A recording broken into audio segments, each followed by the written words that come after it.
dicek sebelum berangkat ya Mas ya. Ban untuk harian, kerusakan bodi, terus tekanan ban, kondisi wiper dan kaca itu dicek setiap harinya. Jadi jangan sampai ada kerusakan sebelum berangkat. Kalau sudah berangkat, nah ini kerusakan diakibatkan karena apa? Kalau kaca pecah itu menjadi tanggung jawab driver, atau eksiden itu menjadi tanggung jawab driver ya. Dan untuk mingguan, periksa secara teliti kondisi ban. Untuk kondisi ban itu kalau semisal pengajuan ban tersebut minimal di ketebalan 1 mili itu segera ajukan. Itu koordinasikan dengan operation ya Pak, OPC-nya ya, ataupun Pak Jonathan selaku dispatchernya di sana ya. Dan untuk bolanan itu periksa kondisi karet wiper. Karet wiper itu kalau semisal keras itu segera ajukan penggantiannya kan, karena biar berfungsi secara sempurna. Ya Pak Det.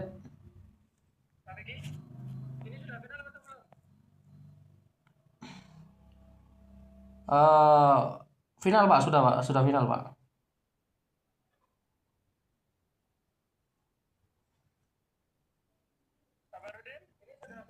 Lanjut di gambar yang kedua Mas ya. Air, periksa air radiator, periksa air wiper, dan periksa kebocoran sambungan. Air radiator sebelah mana Mas? Kalau untuk motor Blingan. Air radiator itu udah di depan sebelah kiri ya. Iya. Di situ ya, itu periksa radiator. Iya. Untuk air wiper itu diperiksa setiap harinya Mas ya. Kalau misal kurang itu diisi ya, karena agar berfungsi dengan baik saat kalian menggunakannya. Untuk listrik, nah itu periksa lampu-lampu. Lampu semisal putus itu segera koordinasikan dengan dispatchernya ya. Itu Pak, ini kerusakan, ini kita perbaikan. Aki juga seperti itu. Terus servis berkalanya itu di mana? Itu nanti akan dijadwalkan ya. Itu selalu koordinasikan dengan OPC ya.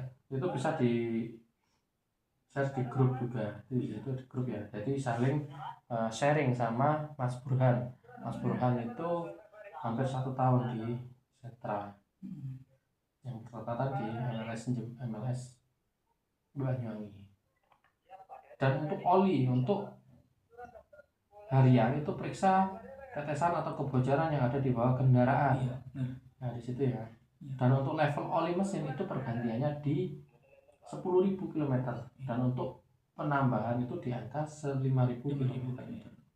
Nah untuk kelengkapan kertas itu dimulai dari Mas Yoga ya. Artinya sebelum berangkat SIM dan KTP jangan sampai ketinggalan. Handphone juga jangan sampai ketinggalan. Serta pakaian, nanti kalau sudah mempunyai seragam itu harus menggunakan pakaian yang sudah ditentukan ya.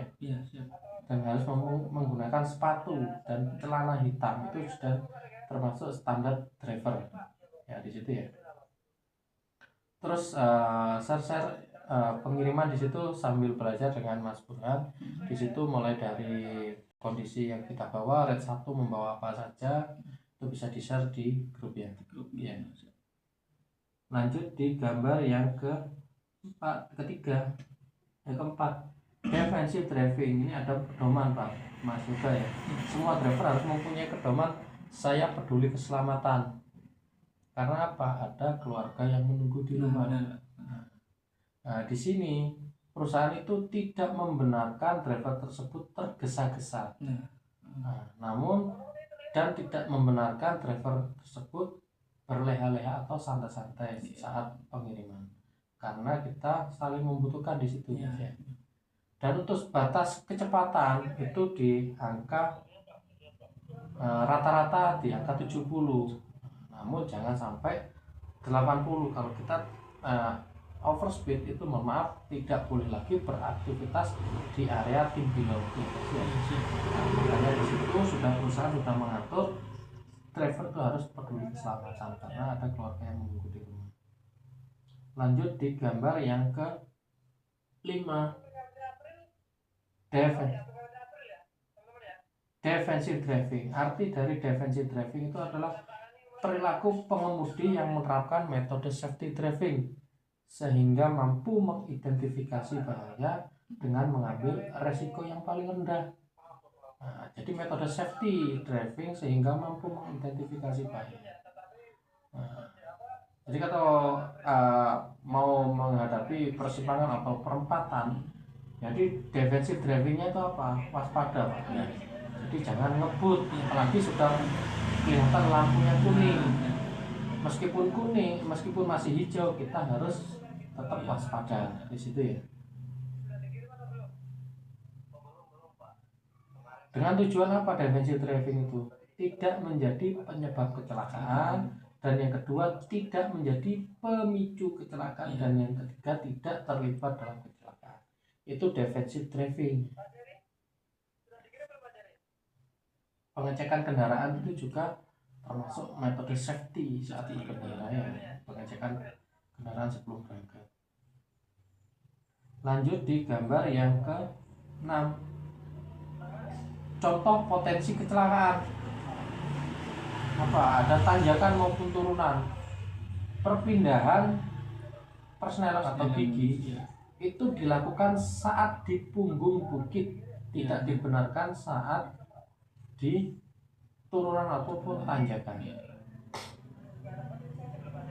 Dan untuk tanjakan itu ataupun turunan, ketika kita menghadapi turunan harus memanfaatkan engine brake dan penggunaan rem. Namun penggunaan rem tersebut pastikan jangan terlalu lama karena mengakibatkan efek overlook ya. Nah, itu akibatnya kita